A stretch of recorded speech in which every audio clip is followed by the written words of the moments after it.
Hey guys, welcome back to my channel. If you're new here, my name is Angelisa, and on this channel we read, discuss, and obsess over books together.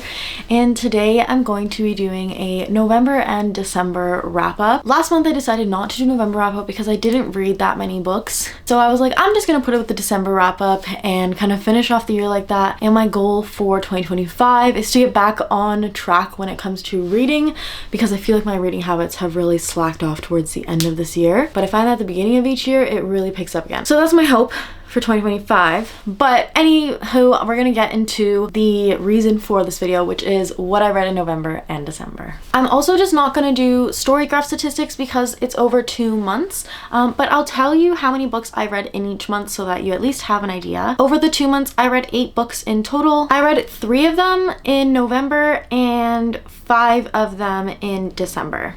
So let's get into it. The first book I read was Ariadne by Jennifer Saint, and I rated this book 4 stars.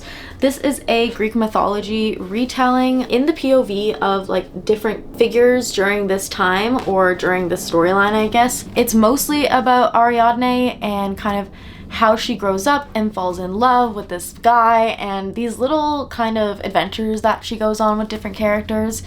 As well as how she feels about her brother and her sister and all that. It was honestly really good. I loved Jennifer Saint's writing. I thought it was great. I can definitely, now that I've started to read more Greek mythology retellings, there's different styles of these feminist retellings, and I am figuring out like what I like and what I don't like. But yeah, I really like this book. I would recommend it, and I'm excited because I posted a book haul recently and my friend got me Electra by the same author, and Electra is a character that I've been excited about reading about. So now that I know what the author's kind of writing style is when it comes to Greek mythology, I feel like I'm more excited to go into her book. Next, I finished Legends and Lattes finally. I feel like I was in the middle of it for a while, but I did finish it and I really liked it. I thought it was so much fun. I'm definitely gonna read, I think it's, I don't even know what it is, Bookstores and Bones or something. I don't know what it's called, but the second book to this, I'm definitely gonna read. Oh, Bookshops and Bone Dust. Okay, I was close. I rated this 4.25 stars. I really liked it. I thought it was really cute. And it was very cozy, very light, but then you do get a little bit of like a fantasy mystery in it, and I'm just excited to see like how the next one goes. Then I finally finished Harry Potter and the Chamber of Secrets. This was actually so good. I rated this one 4.5 stars. I really liked it. I thought it was really fun. I thought it was really well written. I feel like people have different views on these books and like whether this one was good or not, but I thought it was very interesting and like fast paced. I don't know if it's because I watched the movie already, so I felt like I was reading the movie, but I thought it was really cute. I'm excited to keep on going in the series and see what happens in the next one, because I know that this guy is like a cockroach. If you know, you know. But yeah, I am really excited about this one, and it was just, it was so good. And I love these covers. Like the gold foiling on these are so cute. I love that they all match. So I'm excited to have them all back together on my shelf once I finish them, because right now they're all like separated because I'm in the middle of them. Moving on to December, I also finished It's Not You by Ramani Durvasula. So if you can't tell, I was finishing a bunch of books that I was in the middle of for a video which I posted. So you can go and watch that if you want my full thoughts on those 3 books. But this was one of them that I want to finish, and I rated this 4 stars. So this one I would recommend to anybody who has any like trauma from a narcissist, or feels like they may be dealing with like narcissistic personalities on a daily basis and it's starting to get to them.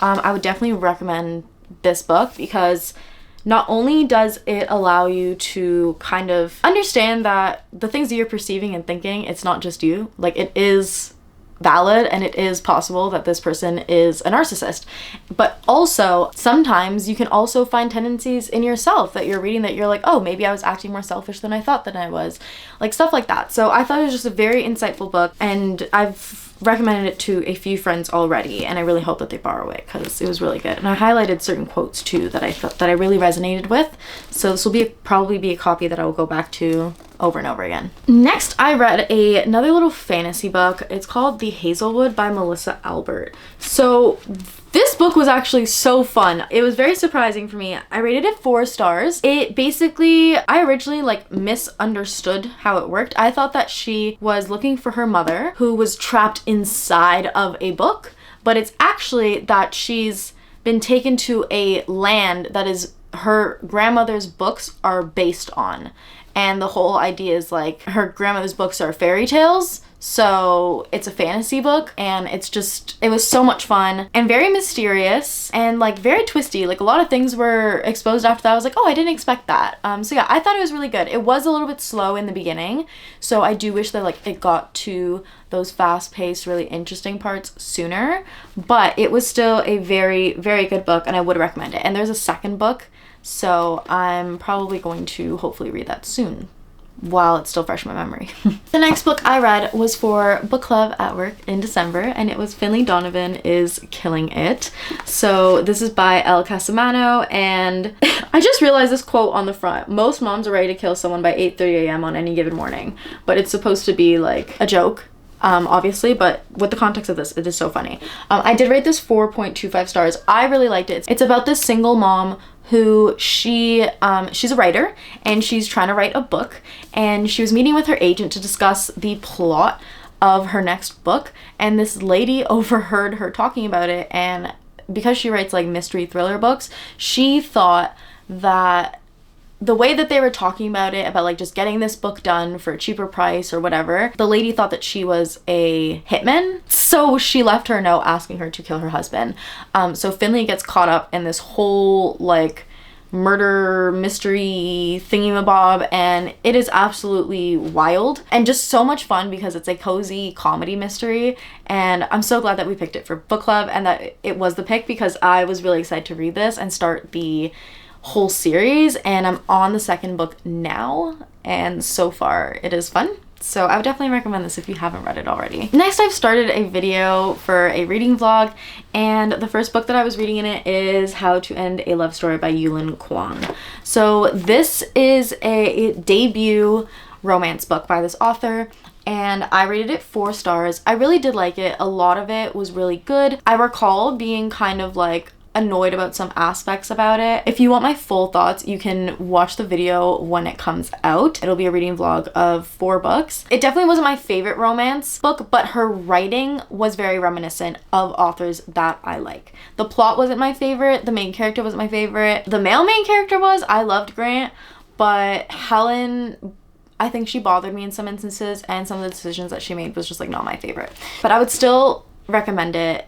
I still thought it was really, really cute. It was basically like a writer and a screenwriter. Like her book is getting adapted into a movie, and he's the screenwriter on it, but they know each other from the past, like many, many years ago, when an accident happened, and this accident like ties them together. I'm not gonna say what the accident was. But yeah, very interesting concept. The last book that I read in December, also for this video will be posted in January, so I'm kind of like in the middle of it right now, is The Ministry of Time by Kaliane Bradley. So I rated this book 4.5 stars. And a few things about this book, I think this will be one of my favorite books for a while, or just like of all time. Some people had criticisms about it being really slow, but honestly, I liked the pace at the beginning because I think it really allowed me to get to know the characters the way that you're supposed to. Yes, there were times that I wish it was a little bit faster, but I think that the pace also made it so that I never saw the ending coming. I at no point saw the ending of this book coming, and I think that that is really, really good. So yes, while I had a hard time kind of getting through it at first, and I needed to start audiobooking it to get through it, it's also like the chapters are really, really long. So I feel like that's why it feels slow. Like there's only 10 chapters in this book, so it was difficult to get through, but I still really loved it. And just the way it broke the fourth wall, and the whole time travel concept, like it was all just like so well done. So I don't know. I really hope that, I don't know if they've written other books, but I'm definitely gonna look into this author and see. I don't think they've written other books because I don't see any other, like usually they'll have like other books by this author type of thing. Anyway, those are the books I read in November and December. I don't know, I really like them. I thought they were really good books either way. I've really been enjoying my reads recently, and I've been trying to just like take them slow and really soak them in and not feel the need to like rush through them, and I feel like that's been making them a little bit more enjoyable. Yeah, so anyway, I hope you enjoyed this video. Comment down below what you read in December. Obviously, you know, you probably have already commented on other videos what you read in November, but comment what you read in December. I'd love to hear about it, and don't forget to like and subscribe, and hopefully I'll see you in the next video. Bye!